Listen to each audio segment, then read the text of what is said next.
Assalamu alaikum everybody. Welcome to Deep Exploration Code. Let's learn today the difference between Shift+d and alt+d. After opening Blender, we select our cube by clicking on the left mouse button. Then we click on the button Shift+d to duplicate it. After that, we click on the left mouse button to place it at the desired place. We notice that the first cube has as name cube and the same name for the data, namely also cube. And for the second cube, we have as name cube.001 and the same name for the data, namely also cube.001. This is due to the fact that Shift+d duplicate an object.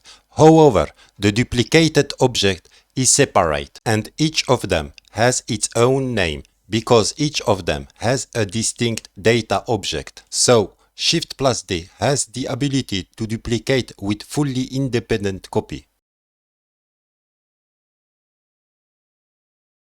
Now we are going to use alt+d to also duplicate the cube. The first thing we notice is that the name of the cube has changed and is now called cube.002. However, we notice that it has the same data object name as the first cube, which is namely cube. This is because alt+d duplicate an instance of the object. In other words, the object data is linked and so it is used the same object data. If we change the characteristic of one, the other will have the same changes applied to it. These changes are applied and visible in edit mode. To better understand the importance of these changes, here is an example. Let's change first from object mode to edit mode.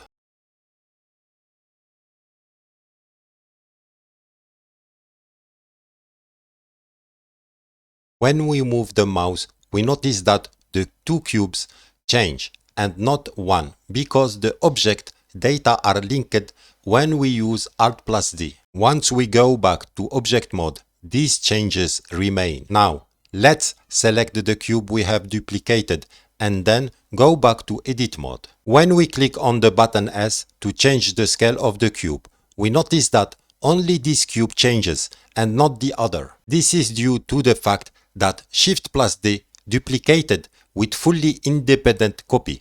So, none of the data objects are linked to the other cube. Now, let's click on the R button to rotate the cube. We notice that only the rotation is applied to this cube.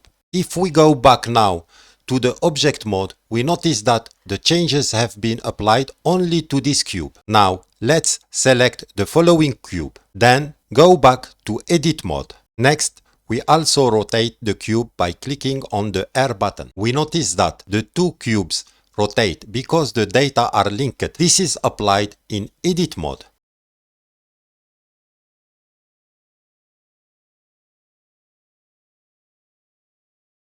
To prove it, let's go back to object mode. Now we click on S to change the size of the cube. We notice that the change is only done on the selected cube. This is also true for the second selected cube.